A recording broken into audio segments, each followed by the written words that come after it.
રાજકોટના યાત્રાધામ વીરપુરમાં દિવાળી જેવો માહોલ છે। જલારામ બાપાની 226મી જન્મજયંતિ નિમિત્તે ઉજવણી થઈ રહી છે।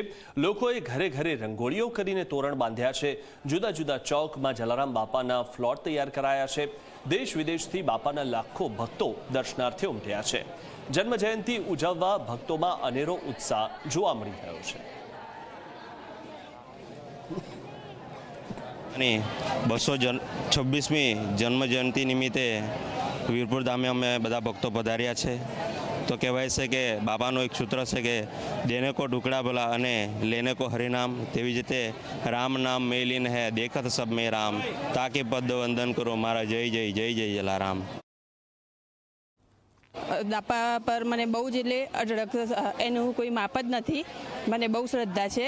હું હર વખતે અહીંયા બાપાના દર્શન કરવા આવું છું, પણ ઘણીવાર મને આ પહેલી વાર હું આવી છું બહુ ભીડ સાથે। સવારના અમે 3 વાગ્યાથી અહીંયા લાઈનમાં ઊભા છીએ અને બાપાની બહુ શ્રદ્ધા છે મારા પર।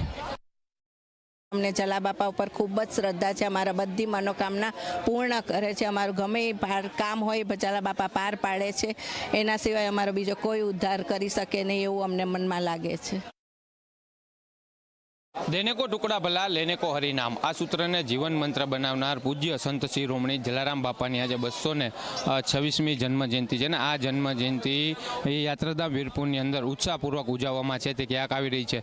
સાથોસાથ જે યાત્રાધામ વીરપુરના અલગ અલગ જે ચોક આવેલા છે તેમાં જલારામ બાપાને દર્શાવતા તેમજ જલારામ બાપાના જીવન ચરિત્રને દર્શાવતા અલગ અલગ પ્લોટ છે તે પણ તૈયાર છે તે ક્યાંક કરવામાં આવ્યું છે। અને યાત્રાધામ વીરપુરની અંદર એક વિશાળ શોભાયાત્રાનું પણ આયોજન છે તે કરવામાં આવ્યું છે। આ શોભાયાત્રાની અંદર જે ભાવિક ભક્તો જે દર્શનાર્થે આવી રહ્યા છે તેઓને ગુંદી અને ગાંઠિયાનો પ્રસાદ છે તે પણ આપવામાં આવશે। ઉપરાંત એક 226 કિલો કેક કાપીને પણ બાપાની ઉજવણી છે તે ક્યાંક જન્મજયંતિની કરવામાં આવ્યું છે। વહેલી સવારથી જ ભાવિક ભક્તોનો યાત્રાધામ વીરપુરની અંદર ભારે ઘસારો છે તે ક્યાંક અત્યારે જોવા છે તે ક્યાંક મળી એટલે કહી શકાય કે આજે 226મી જન્મજયંતિને લઈ અને યાત્રાધામ વીરપુરમાં અનેરો ઉત્સાહ છે તે જોવા મળી રહ્યો છે।